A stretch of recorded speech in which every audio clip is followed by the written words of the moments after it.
Hi, everybody. It's Lee Caraher, and this is Everything Speaks, where we talk about everything you do and say speaks for you if you want it to or not, in public relations, in corporate communications, in talking to your friends, in everything. How you all put it together, how you say it, what words you choose when you say it, what your behavior is, how you stand, all the things. They all tell you the whole package, not just what comes out of your mouth or your fingers in typing. I'm going to bring back favorites. So I just was looking at our downloads, our producers looking at our downloads, and my most downloaded, most listened to, most commented on podcast is the one I published a couple years ago, which just says, the title was, "If you call yourself a thought leader, you probably aren't one." So I'm bringing it back and I'm giving you an update. I said that a few years ago in that podcast episode, and it's refusing to die. So we can only, we should listen to what people want to hear. So here we go. And I want to give an update to that thought sort of with 2 more years of thinking about it and what has happened in those 2 years in terms of thought leadership content, thought leadership thinking, no pun intended, etc. I haven't softened that take, but the landscape has definitely changed, and it hasn't been for the better. It's the same thing. If you call yourself a thought leader, if you feel compelled to say, "Hi, I'm a thought leader," you probably aren't one. And the problem has evolved since then because it was just cringy before I would meet potential clients. "I want to be a thought leader." I'm like, no, you don't. Because right now, think about it this way, right? Everybody has a personal brand. Everybody has a content count. Everybody has a hot take. I love a hot take. Everybody has a bio they wrote about themselves, which I am a huge proponent of because most bios are boring. And particularly women, we need to be better about telling people in written form why they should pay attention to us, because otherwise it's just blah, blah, blah. But all those things together mean that fewer people are trusted than ever before. That's not a vibe shift. That's actually measurable. And Edelman, the largest independent PR firm in the world, has their Edelman Trust Barometer, which is the standard on trust that is used throughout not just our industry, but all industries, really, in terms of talking about trust and reputation. And according to Edelman Trust Barometer, trust in business leaders and experts has been flat or declining for years, even as the number of expert and the volume of expert content has, it's not even incremental, it's exponential, it's exploding, right? And that means it's more content, more voices, and has led to less confidence in who actually knows what they're talking about, which tells us something really important. Output is up, authority is down. So how you need to break through that, right? Everyone's putting a lot of content out. We'll tell you to put a lot of content out. We'll tell you you want to understand the algorithm so you can make sure that your stuff is showing up on top. We do this all the time. And hopefully what we know from our results is that it's strategic and that it's gaining confidence. However, if the world's confidence is going down in terms of thought leadership content, then standing out is even more important, right? So here is sort of the current truth on this, which I don't think is going to get more pointed, right? Thought leadership is not a title. You shouldn't have it on your business card if you still have a business card. It's not a vibe. Vibing, we was listening to a podcast earlier, vibe coding. I don't even know what that means, but it's not a vibe. It's not an aura. It's not a, gestalt, right? It's not a posting cadence. Thought leadership doesn't post every single Friday at 8:00 unless it's good content that people are looking for. That's thought leadership. Thought leadership is a behavior pattern over time. And that is, there's lots of research on this. You can go look at MIT's The Sloan Management Review has several I can put the links to this in the show notes page. But they've been saying this for years. Credibility is built through consistent, observable behavior, not self-described expertise. So when we talk about creating a bio for yourself, it's not just using all the superlatives, but backing it up with the evidence that gives you the credibility, that gives you the gravitas of what you're saying. Authority isn't claimed, authority is conferred. And it's conferred by people who have nothing to gain by giving it to you. Let me just say that again. Authority is conferred by people who have nothing to gain from giving it to you. So let's talk about behavior, not branding, because that's really the crux of the matter. Most expert content skips right to conclusion. So it's a TLDR. Invert the conversation, start with a conclusion. Here's the answer. Here's the framework. Here's the 5-step model. They all pretend that the ambiguity and the context and the nuance don't exist. And we all know we're not living in a black and white world. We're living in shades of gray. So you need to explain yourself. Context is King Kong. How many times have I said that in my life? But the research shows that people trust leaders more when they explain their reasoning, not just their results. I've talked about that before. A classic body of work, at HBR, shows that transparency in decision-making, even when the outcomes are uncertain, which is, I would say, is increases perceived competence and trust. Real thought leaders share the trade-offs, name the constraints they're under.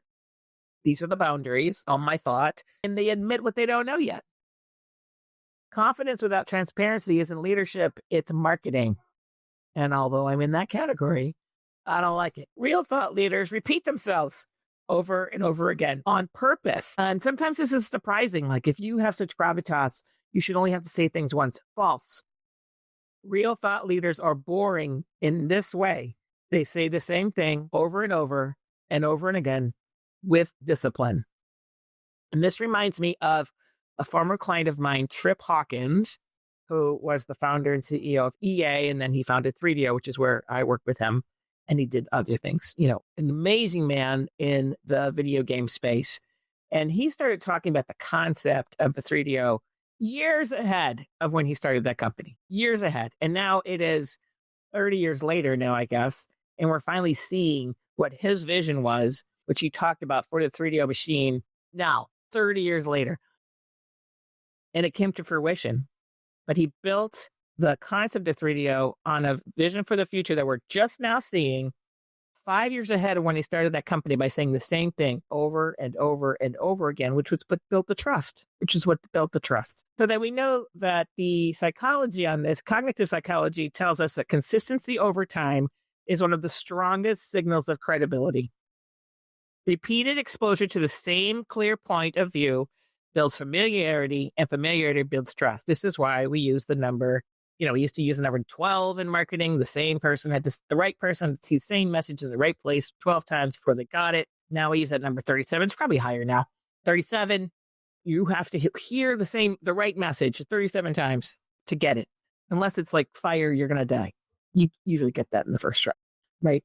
So repeated exposure to that same clear point is what is signaling reliability.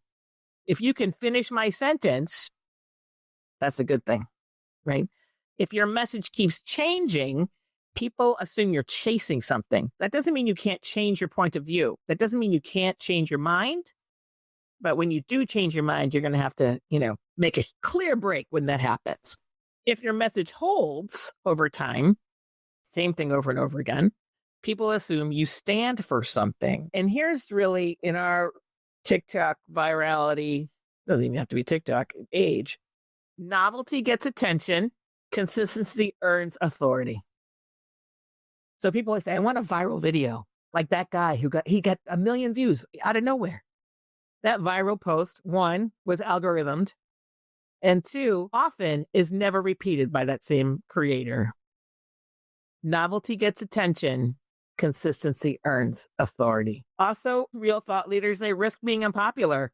If everyone agrees with you, you're probably not leading thought, you're probably summarizing it.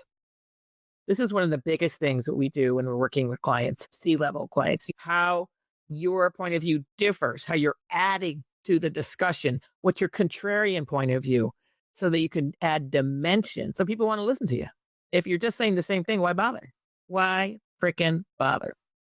Research on influence and persuasion, there's a couple great books on this, especially working on minority viewpoints, so contrarian viewpoints not held widely, shows that ideas gain credibility when they survive resistance. Ideas gain credibility when they survive resistance. In other words, if your thinking never creates tension, it's probably not doing real work. Like, whoop, boring, blah, blah, blah. I sat through that. Seemed inspirational. I have no idea what he said. Real thought leaders are willing to challenge their own side, say things that don't perform well, be misunderstood before they're understood. This is challenging for a person like myself, whose whole goal in life is to get people to be understood, right? At the same time, this makes sense because new ideas have to be explained. New concepts, corrective concepts have to be explained and are bound to be misunderstood at the first point. But the discipline to make sure people understand you over time is where, one, the practice comes in, and B, the thought leadership comes in. If your ideas never cost you anything, comfort, approval, correction, you're probably not leaving thought. You're optimizing content. Not that that's bad, but that's not being a thought leader, which is what you set out to be in the first place. Real thought leaders are known for what they do and what they don't do. This is really the signal, do and don't do, that people ignore or don't talk about, right? They have boundaries. They say, that's outside of my expertise. They just don't talk about anything. What do you think about this? Well, that's outside my expertise. But let me give you a hot take. I mean, measles exists, people. I'm just going to say it. I know because I listen to the scientists. I don't have enough data to weigh in. Just because it's trending doesn't mean it's true. This aligns with the research expert trustworthiness that I'll also put the links in this into the show notes, which consistently shows that there's that word again, consistently shows people trust experts more when they acknowledge their limits. I'm not an expert on measles. I pay attention to the doctor who is an expert on measles. Just saying. I may be pissed off about measles in South Carolina right now. Political content. Overconfidence erodes credibility faster than certainty. Restraint isn't weakness, it's authority. And when we think about why most thought leadership content fails, so again, we talked about the amount of thought leadership content is exploding, but authority is down. So that's a failure, right? How do you close that gap, right? So when you think about what gets labeled, self-labeled, as thought leadership is often repackaged ideas, vague encouragement. I don't even know how to say it, but it's like, it's safe. It's like, you're not going to, it's sort of like people used to say, hiring, this agency doesn't exist anymore, but, hiring ABC agency is a safe choice because no one's ever going to get fired for hiring the number one agency in the world. So it's safe, but it's not insightful, right? So here's my insight. It's been done before. If you're not giving your own point of view on the insight, your special sauce, be quiet. And it fails because it's performative, not practiced. It's optimized for reach, not irrelevance. And it never requires accountability. Research on trust consistently shows that people don't evaluate expertise in isolation. They evaluate it in context, over time, across situations and under pressure. And if your ideas are never tested, they never get trusted. If your ideas never get tested, they never get trusted. So, what's my update? Yes, the original line still holds. If you call yourself a thought leader, you probably aren't one. But here's an updated version. If you behave like a thought leader long enough, other people will decide for you that you are one. Quietly, slowly, and permanently. That's how authority actually works. So thought leadership isn't something you announce. It's something people reference when you're not in the room. And if you're listening to this thinking, I'm not sure if I qualify, that's exactly it. Good. The hesitation, the self-awareness. That's the difference between real experts and loud ones. The hesitation and self-awareness. Because real authority doesn't introduce itself. It shows up, it holds, and everything they do speaks to it. All right, everybody. With that, I'm Lee Caraher, and this is Everything Speaks.